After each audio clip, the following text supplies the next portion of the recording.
Good morning mga ka-Just Do It. Ayan na. Ito ang trabaho ko ngayon. Magbubutas ako ng lagayan ng lock at saka cylinder. Yan. Yan mga ka-Just Do It. Tinatapat ko doon sa marking para maging pantay siya. Yan. Tapos dahan-dahan lang yan. Dinadahan-dahan ko lang kasi pag binigla yung umaangat yung pintura. Yan. Yan, ganyan lang yan mga ka-Just Do It, no? Madali lang kasi madali lang magbutas kasi mayroon tayong makina na pangbutas. Yan. So, pag mano-mano po matagal. Yan. Yan mga ka-Just Do It. Tapos ko na yung isang butas ng cylinder para doon sa isang profile. Tapos yan, konting linis. Susunod ko rin yung isa kasi dalawa yan na lalagyan ko ng butas.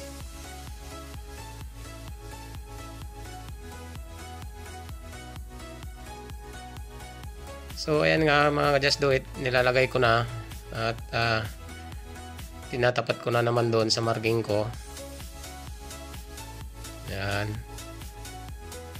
Dapat nakatapat siya kasi pag nagbutas ako doon para sa lock, hindi siya tagilid. Yan, nilagyan ko ng packing na plywood. Yan. Hinay-hinay lang. Kunti-kunti lang. Tapos pag nabura na yung pintura, saka ko ididiin na yan. Yan. Ikot-ikot lang. Ang ikot niya pala mga Just Do It clockwise. Kasi pag counterclockwise, sumasama yung talim. Mabilis. Hindi mo makontrol yung yung talim. So ayan mga Just Do It. Yan, linis-linis lang. Yan, tapos na yung butas niyan. So yung sa na lang. Butas naman para doon sa lock.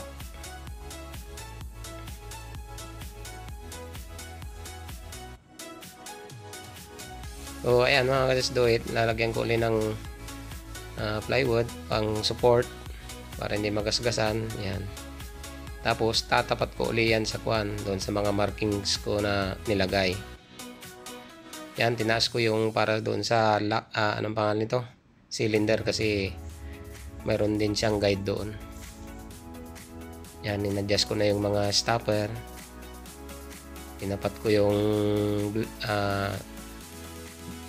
bit para doon sa mga marking ko. Yan. Yan. Ganyan lang mga ka-Just Do It yung pagbutas ng para sa cylinder at saka sa lock. Maganda tong makina to mga ka-Just Do It kasi mabilis kang magbutas ng para sa cylinder at para sa lock. Yan. Kung magkakaltas ka rin, pwede rin. Marami rin gamit yung makina na yan mga Just Do It.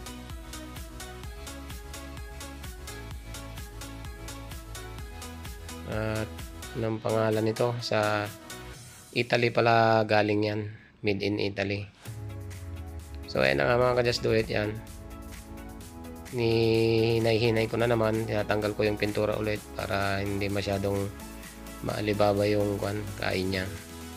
Pag natanggal ko na yung pintura niyan mga ka-Just Do It, saka ko na yan ididiin. Bubutas ko na yan. Yan. Kunti-kunti lang para hindi mabigla. So sige.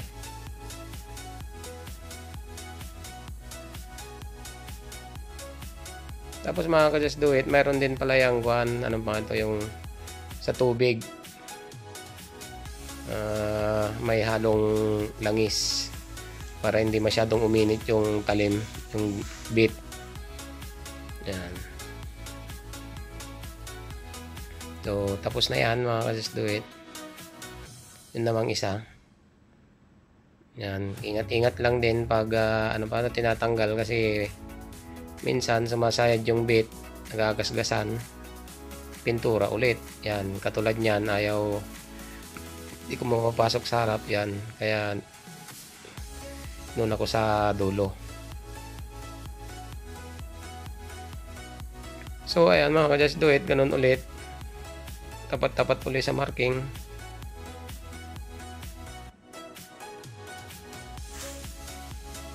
Yan, para hindi masyadong malaki, hindi rin masyadong maliit.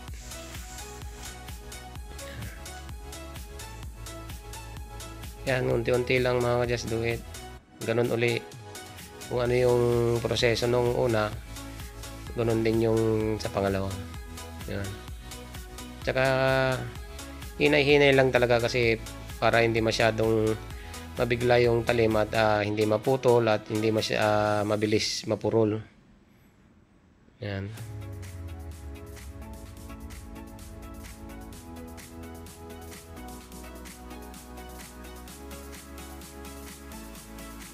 Yan, hinay-hinay lang yan.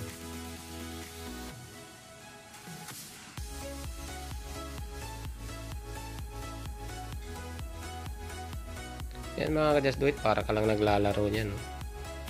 Kaya lang kailangan mo talaga ng protection sa mata kasi yung mga chips, aluminum chips, lumilipad. Hindi mo alam kung saan pupunta. Minsan pag wala kang salamin talaga, ito, baka mapunta sa mata. Delikado. So ayan mga ka-just do it, yung nabutasan kong profile. Yan yung huli. Yan yung sa cylinder, tapos sa lock.